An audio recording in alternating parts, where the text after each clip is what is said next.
Hello everyone, welcome back to the next part of my Endless Base introduction and tutorial. I want to talk about the Empire Management screen. Um, this screen is incredibly well put together. I really think the developers did an excellent job with it, and there's a lot of information here that really needs to be conveyed. So the first thing I want to talk about is the dust in the upper left-hand corner. Tells you how much is incoming, right? Mouse over it, and like so many other things in this game, you just drop down a piece of information. Now you can see here that I'm gaining minus 66 from fleets. When you're in a war with people, and you're starting to lose out on money, it's important to get a sense of where that's coming from and where it isn't coming from. Like, for example, I have 617 from the system, 174 from luxury. If I was gaining a lot from luxury and almost an equal amount from my system, something's probably wrong. If I'm losing a lot from fleets, then at least just those things are destroyed, I'll get something back. The approval rating here, this is an amalgamation of all the approval ratings for all your star systems. See, this one's on strike, but there's so many other people that are happy, it just kind of evens out as far as the game is concerned. There are some technologies that are tied to your empire's approval rate, but most of them are tied to specific planet, or star system, I should say, approval rates. Your tax rate over here, for most people this isn't too hard to figure out. The higher you raise your taxes, the unhappier people will be. The lower you raise them, the happier they'll be, the less money you get. It's straightforward. But if you are the United Empire, when you adjust this slider, the more you adjust it down, the higher industry output you have.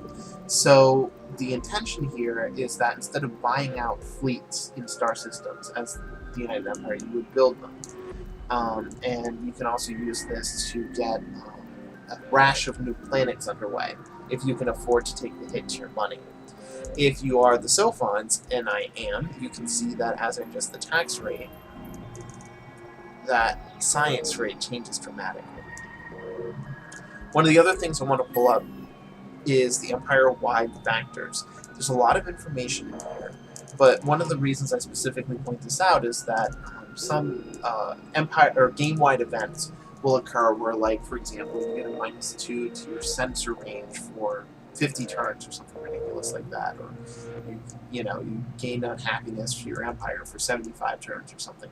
There's a turn counter next to turn-specific items that are on this list, and you'll be able to see how much longer you have to go until that stuff is going to expire. So we've got that. The information about research I don't think is dreadfully useful.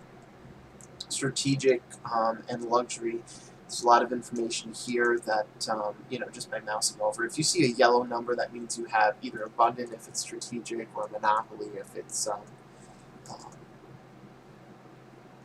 luxury. Honestly, these two things should be switched. I think they should both be abundant, honestly. I know this game was made by a team located mostly in France, so I'm wondering if the word monopoly might be a poor choice of words, because technically there's other red saying in the universe that I don't really have monopoly on it, preventing other players from doing anything. So, anyways. Over here, sort star systems by defense level. So, in so doing, there are green star systems, which mean that I have defensive fleets in orbit, white star systems, which mean there's no defense in orbit, and then there can be orange star systems where, for example, in the last tutorial I did, there were space pirates that were taking over star systems. They've since been eradicated. But if they were, then one of these star systems would light up a dark orange to help distinguish it from everything else. You can get information about the population in here. You can actually even sort it if you want. And this is sorted, incidentally, by the current population, not the total, because you can see that 21 goes over 23. And this can be helpful because it usually helps you determine where exactly I recently settled. And that's important because it means that I could move, for example, this hero from Placidus to safe. And now he's on a star system where he's going to be the most effective that he can be. So There's heroes. We can sort by approval rating. I don't find this as useful because the color coding system, I think, is more than adequate, and there's numbers. I don't see the need to sort it. You can sort by heroes again. That's kind of pointless. You can sort by food, industry, science, and dust. Interesting. We rearrange this so that whatever. Anyways, the reason that sorting by food is even important is let's look at Holloran for here for a second. 393 is way too much food output, and that's because I have 2 hyperscale farms on these planets. Now, with the population fully teased out in both of these planets, and actually the entire star system, that's not real. There's no real point to doing that. So I've set these to change to a global tech park to make a more efficient use of the bonuses that are available from these planets, because we don't need food anymore now that the population is stable. Note that on some systems, if you have, say, a tundra and 3 other barren planets, there's not going to be enough food to go around. So removing a hyperscale farm could cause us to turn into a green arrow and go down, which you really wouldn't want. That's worth mentioning as well. The green arrow indicates population increase. Blue dash indicates stable, which is usually but not always indicative that a star system has reached its maximum population.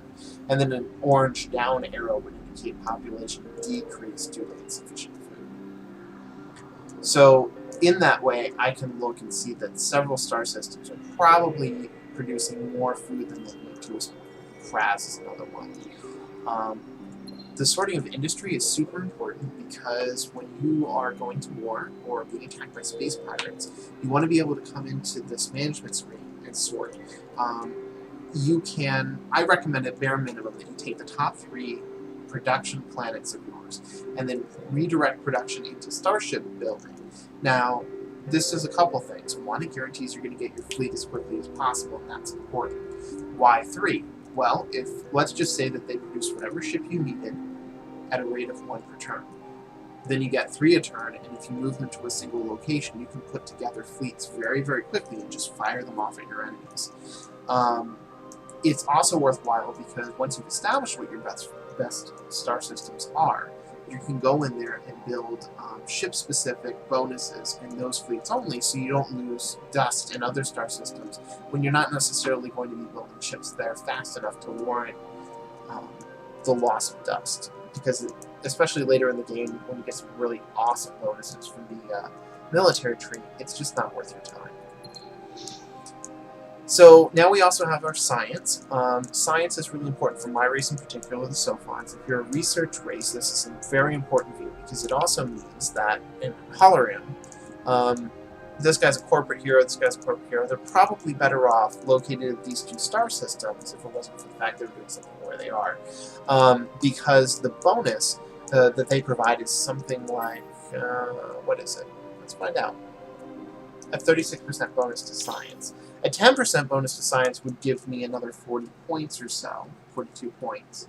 So at 36, you can see how it's going to get up there pretty quickly. So there's all these different ways of sorting and optimizing and maximizing your star system, and this is the easiest way to do it. It really is, which is why this screen is so amazing. Sorting by money is pretty important because it also lets you know in some places you can see that, for example, I'm losing 12 from improvement and another 20 from the hero. So if I wasn't losing 20, I'd only be losing 1. So this hero being stationed here, probably not the best place for him. But there's a lot of information here, and it lets me see maybe I haven't economically developed this star system enough yet. But it's a great way. It is so useful in terms of being able to sort out what you need to know. You can access production screens right from here. It gives you the queue, gives you the available productions, both for system and ship. And it tells you the turns until completion. You can also deal with hangars from here. I don't have any ships and hangars at the moment, but if I needed to, I could click on Hammer and create fleets right from here, so I can see all the fleets created in a single turn, create, have them move to a single location, combine them together, have a fleet, and be done with it. So the last piece that I want to mention about the Empire Management Screen is this AI tool. When you start with a new star system that you've established, say, mid or early game, and you don't necessarily have time to focus on it each turn, you're maybe dealing with pirates, you can mouse over any of these different things, and the computer will develop it with specific intent towards the industrial, which is honestly how I always set up my star systems anyway, so I might as well have the AI do it.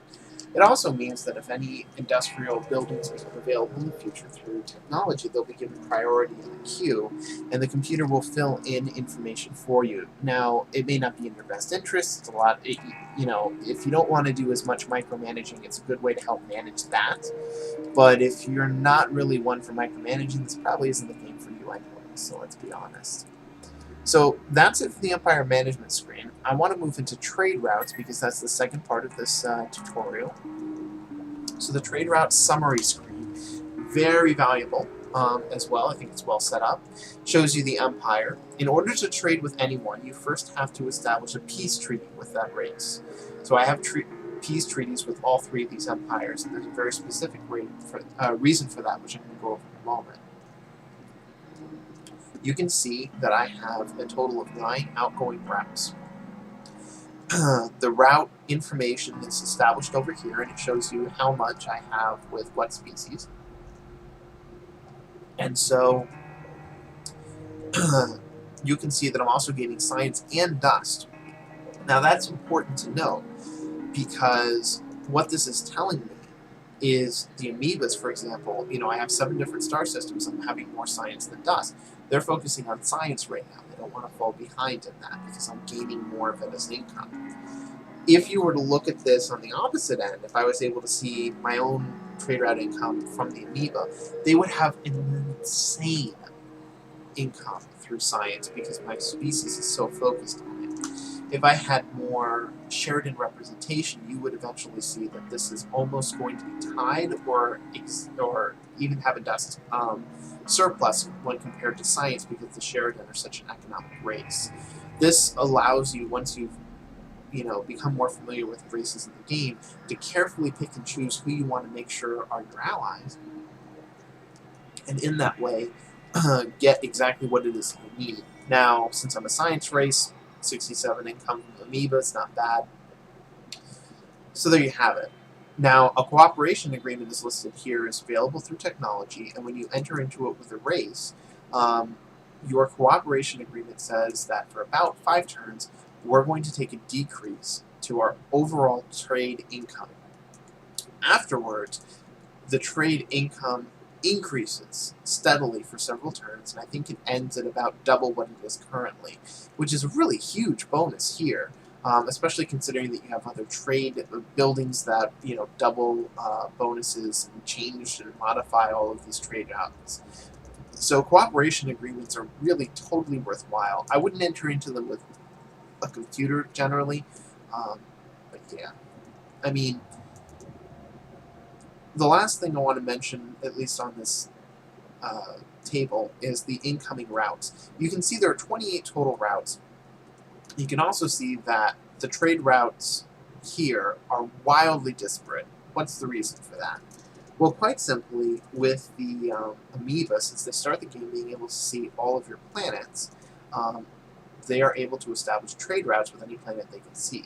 And the same is true for me, but in my case it's a detriment because I have to discover the trade route, or discover a planet before I can establish a trade route with it. They're not going to tell me where their stuff is, so I have to know where I'm going in order to have a trade route with them. So the reason that the Sheridan and the automatons had been able to see more routes, I set this whole thing up on purpose, of course. I gave them open borders so that they could explore my territory, and they would have more trade routes than I have with them. If I was trying to win the game, I would not have done that. Generally speaking, I really wouldn't bother giving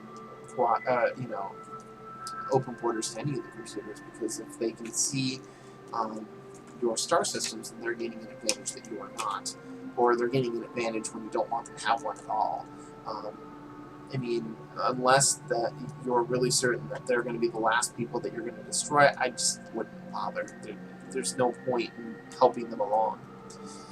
So then there's some other information down here about outgoing trades, and the one thing I do want to point out is that you can sort things by distance, and the reason distance is important is because you're getting more value out of planets with greater distance from you, as well as planets with greater population, because the further it has to travel, the more exotic the goods are, and the more population that's there means more demand. So you can also see that there are distance bonuses listed on every single one of these. And the distance bonuses come from a specific building that built each of these planetary systems. So this is the trade summary screen. Let's look at trade a little more up close. There's still a bit more to know. Doomsday is my home star system, and all home star systems in the game at the beginning of the game start with 2 trade routes. You can build buildings to gain additional trade routes later. If I click more details, I can see the trade route summary screen from star system as well. Now, in this star system, you can see that I have 2 trade routes. Well, that's specifically because I've built star system improvements that provide those. You can also see the specific location, the gold, or the dust, the sign, and so on and so forth. Again, we have 2 trade routes here, but in this star system, we have trade routes available, but we don't have any trade routes established because I haven't explored enough to make those links. And here we have no trade links at all because, as you can see, the buildings to establish them haven't even been built yet. So I've established open borders with this race, so I'm going to use my starship here on the turn. And trade routes are not established immediately, but they're established pretty quickly once you discover the star system. And so I will go over here, move to here, move up to here. I have a huge bonus because of a specific luxury resource providing me a big bonus to my movement, and I finally run out of movement points for the turn. So I've just established 3 more trade routes essentially by looking through all these, and I can see that the star system has almost all of its planets colonized and probably has a lot of population, so that will be useful. Yet, as you can see, I only have 1 star system for the Sheridan, 1 for the automatons, and that's all I know. So establishing trade routes should always try to benefit you more than other people. They're established for free, you don't even have to do anything, there's no real micromanaging, the computer does everything for you and you simply benefit from it, which is great because there's enough micromanaging in this game as it is. So that's pretty much the focus of what I wanted to talk about here. We've discussed the empire management and the trade screen. Good luck, guys.